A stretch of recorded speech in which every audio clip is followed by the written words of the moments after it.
बातमी जळगावात आहे। जळगावात तांदळाची निर्यात बंद असल्यामुळे तांदळाच्या भावात घसरण झाल्याचं पाहायला मिळतंय।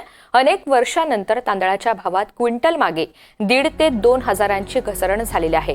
विशेष म्हणजे सर्वसामान्यांच्या आवाक्याबाहेर असलेल्या बासमती तांदळाच्या भावात सुद्धा मोठ्या प्रमाणात घसरण झाली आहे। नव्या तांदळाची सुद्धा बाजारात आवक वाढल्यानं भावात घसरण झाल्याचं मत अनेक व्यापाऱ्यांनी व्यक्त केलंय। दरम्यान जळगाव दाना बाजारामधून या सगळ्या संदर्भात आढावा घेतलेला आहे आमचे प्रतिनिधी मंगेश जोशी यांनी। पाहूयात।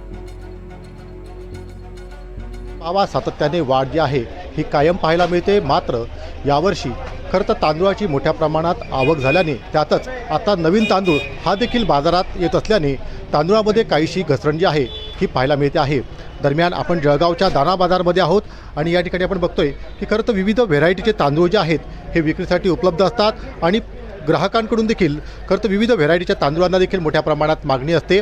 मात्र सातत्याने गेल्या अनेक वर्षापासून मोठ्या प्रमाणात धान्यांच्या भावामध्ये वाढ झाली असून तांदूळाचे भाव देखील हे गगनाला भिडले होते। मात्र यावर्षी खरं तर तांदूळाचे भाव हे घसरण झाल्यामुळे ग्राहकांना देखील काहीसा दिलासा मिळणार आहे। मात्र या दर घसरणीचे नेमके कारण काय आहे हे जाणून घेण्यासाठी आपल्यासोबत दाना बाजारामधील खरं तर या ठिकाणी ज्येष्ठ व्यापारी आहेत। काका, काय सांगणार ज्या पद्धतीने जे आहे तांदूळाचे दर जे आहे यावर्षी कुठेतरी घसरताना पाहायला मिळत आहेत, काय नेमकं कारण आहे?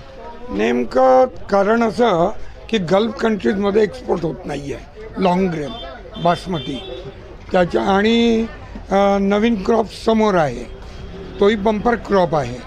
त्याच्यामुळे 10 ते 15 रुपये 20 रुपये व्हरायटी वाईज तांदळामध्ये घसरण झाली आहे। म्हणजे क्विंटल मागे जवळपास आपण 15,000 ते 1500 रुपये घसरण म्हणू शकतो। 15 ते 2,000 रुपयापर्यंत बासमती आयटममध्ये घसरण झाली आहे। बाकी जो शॉर्ट ग्रेन आहे, जो गोंदिया, तुमसर, गोंदिया, भंडारा या डिस्ट्रिक्टमधून येतो, त्याचे नव्याचे भाव घसरण झाली आहे, जुन्यामध्ये भाव कायम आहे। निश्चितच खरं तर कुठेतरी निर्यात जे आहे ते खोळंबल्यामुळे हे भाव जे आहे कमी झाले तर पाहायला मिळते। पुढील काळामध्ये अजूनही काही भाव कमी होऊ शकतात जर बासमती एक्सपोर्ट आणि वैश्विक जर युद्धजन्य परिस्थिती कायम राहिली तर बासमतीचे भाव याप्रमाणे आणखी कमी होण्याची शक्यता आहे। नक्कीच आपण बघतोय की एकीकडे जे आहे मोठ्या प्रमाणात महागाईमुळे खरं तर सर्वसामान्य नागरिक हे त्रस्त झाले होते।